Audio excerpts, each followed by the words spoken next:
Catholics to serve us, their Protestant brothers and sisters.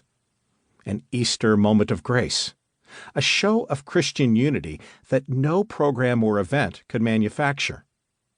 What other gifts and blessings lay hidden, waiting to be discovered in this secular moment?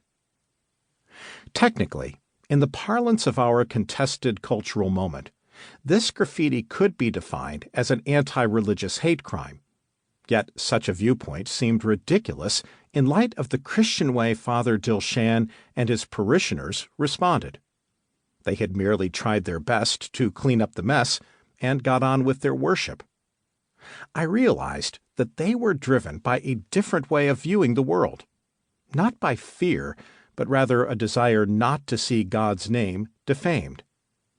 Maybe there was a more significant lesson here for the church, I wondered. For in any renewal, God's name is glorified. Curses get turned into blessings. Painting the secular canvas blank. After an afternoon's work, the graffiti was gone. In its place, a blank wall, but also a blank canvas, covered with fresh paint and fresh possibilities. God had deposited something powerful in me, reframing the challenge before the church in the West.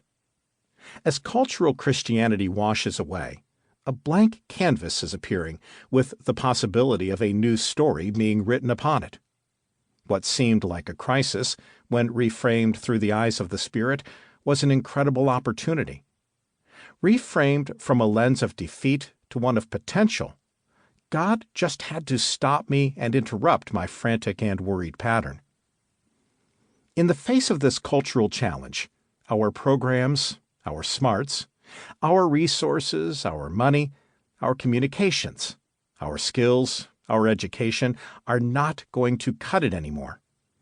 Much of the Western Church is operating on the kinetic forward motion of previous moves of God, lounging on a platform built by the service and ministry of past and passing generations.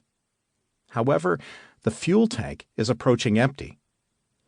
What if this secular moment in our culture is only a crisis if we ignore God's calls for renewal? What if we reframe this as brilliantly good news? God always has His people where He wants His people, with nothing to turn to but Him. It is in this place of weakness that His power thunders forth. Do we dare believe that He can do this again in the West? This book is not written for everyone.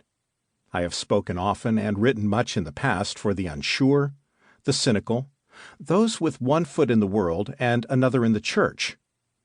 This book, however, I write for those hungry after God, those desiring to see Him move again with power, those with a holy discontent, those who long for His presence to invade their lives, their churches, their cities, and their nations. We will learn in this book that personal renewal leads to corporate change. We will also discover that God renews His church and culture through a remnant with red-hot faith. My prayer for this book is that it inspires individuals into personal renewal and small groups of believers who will pray and contend for God to move with power through His world. Reframing secularism. As we will discover in the next chapter, many Christians have internalized the secular map of reality. This map continually tells us not to expect to discover dimensions of reality beyond the empirically evident, Ronald Rolheiser explains, revealing that this assumed secular frame presumes that the final spiritual exorcism has already taken place. There are no longer any supernatural dimensions to reality, or in many cases even to religion.